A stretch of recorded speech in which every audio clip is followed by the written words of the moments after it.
Vincenzo's Go Crypto Investing, where you like, subscribe, and share for the number one most trusted source built on truth and integrity in the cryptocurrency, XRP, and blockchain technology sphere.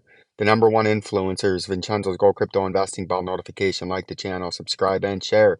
Comment down below and hit that bell notification, most importantly, to stay up to date and get all that breaking news and information and education that you need in order to form your own personal objectives and goals. We have a probability based uh, basket of indicators that are smoothed out and weighted into our probability based industry exclusive company made technical trading service and software that we do. Joe Biden, China, and the G20 leaders back swift game changing crypto price rule for 1 trillion Bitcoin, Ethereum, BNB, and XRP market. And this is from Forbes. And Hans Gruber heard it in Forbes, so you know it's true, right? Because it's a Forbes. Bitcoin, Ethereum, and other many cryptocurrencies have been struggling under the weight of regulatory uncertainty, but the Federal Reserve warning it's deeply concerned, end quote.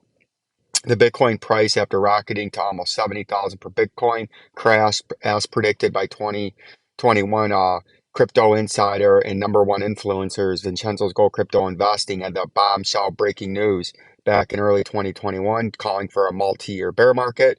But as we moved on further from that, now at the current date, the Bitcoin and crypto market braces for a $15 trillion earthquake. U.S. President Joe Biden and leaders of the G20 member nations have endorsed the radical game-changing crypto regulation or recommendation of the Global Financial Stability Board, the FSB, fiscal security bullshit, otherwise known as. It's now the start of the bull run. It's at the start of the bull run. You need to be up to date with the information, right? As whoever that is. We endorsed financial stability bullshit, high level recommendations for the regulation, supervision, and oversight of the crypto asset activities and markets and of a global stablecoin agreement, a declaration signed by useless, senile communist Joe Biden and other leaders of the world 20 biggest economic, collectively known as the G20 or the Ghetto 20 or the Fleecing 20 of the rest of the world, said, according to local media reports, a few rich people are going to decide what's going to happen. The criminal gangsters, these G20 or gangster 20 members like Joe Biden and the financial stability bullshit are all part of the criminal gangsters and the market manipulators, as they're openly talking about market manipulation here. And that's a very critical thing.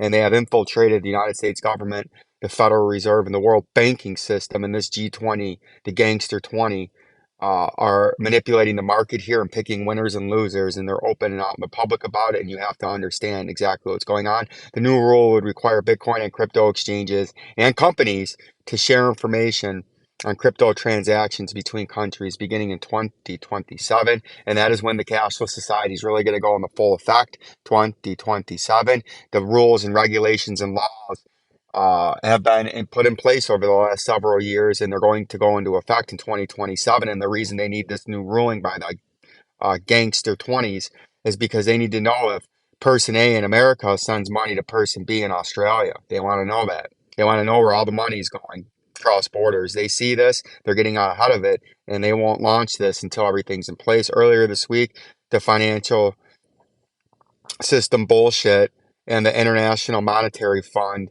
the criminal gangsters and the head gangsters of this organization is the IMF, right?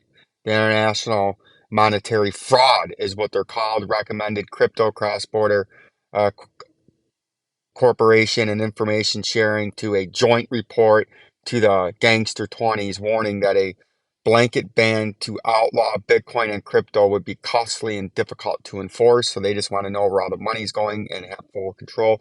2 years ago, El Salvador made a history by becoming the world's first country to make Bitcoin legal tender, attaching criticism from the financial establishment. And that hasn't really worked out that well because that guy did that when Bitcoin was at its all-time high. So the currency, a national currency, has lost 75% of its value in 3 years, far outweighing and outpacing normal inflation, right? So that was a horrible trade by that guy in the short term. We'll see if the long term does anything. Looking at a little bit of the XRP price, there was excitement, obviously, by all the fleecers, all the shysters and snake oil salesmen and paid promoters out there about a little pump after a big dump. But the overall price is going to continue to come down as you're going to retest this uptrend that you hit once, twice in November of 2022. We're going to use the industry exclusive YouTube Made Famous by old Vincenzo perching tool, right? But we hit this upper resistance in green, and this is a rising channel. Lower support, upper resistance. We hit lower support in June of 2022, upper resistance in September, lower support in November, lower support again in early March, and then a big pump, hit upper resistance in late March, then came back down on the moving averages, and then the judge and the manipulation by the criminal gangsters right there. But we're going to come and retouch this local regional low that we set on the great flush, the great dump, the great local capitulation in recent memory, a 25% 1 hour flush, followed by the wick back up and a slow bleed off after that, which is technically what you would like and what you would expect to see after this massive pump. The wick comes up, you hit the moving averages. We have our cross now. It's crossing. Remember, we've been talking about this since early August, since it started to round up here. The 50 is now crossing the 100, or the in blue, the 100-day moving average, the 50-day moving average in red, and this is bearish. When this starts to cross, it's eventually going to cross the 100-day and the daily time frame, and this price is going to continue to come down. And when it does come down, it's going to have a local double bottom, and that's where you could have a little bit of a bounce back up into these moving averages in about a week. In the next 7 to 10 days, you could see, if you come down here in the next 1 or 2 days, you bounce off the 44, 43, 42, even if you overshoot it down a little bit, and then you have a nice bounce for a 3 or 5 day period.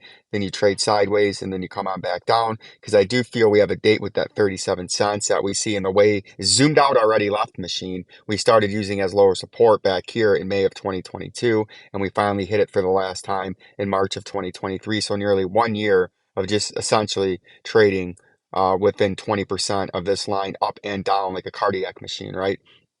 And I think we're going to re-hit this again. And then eventually, I think in the next 3 months, we're back into this VP volume indicator in red right here, right in the middle of the orange trading zone, which is AKA last line of defense to the shithouse. I think we're getting back down into this range.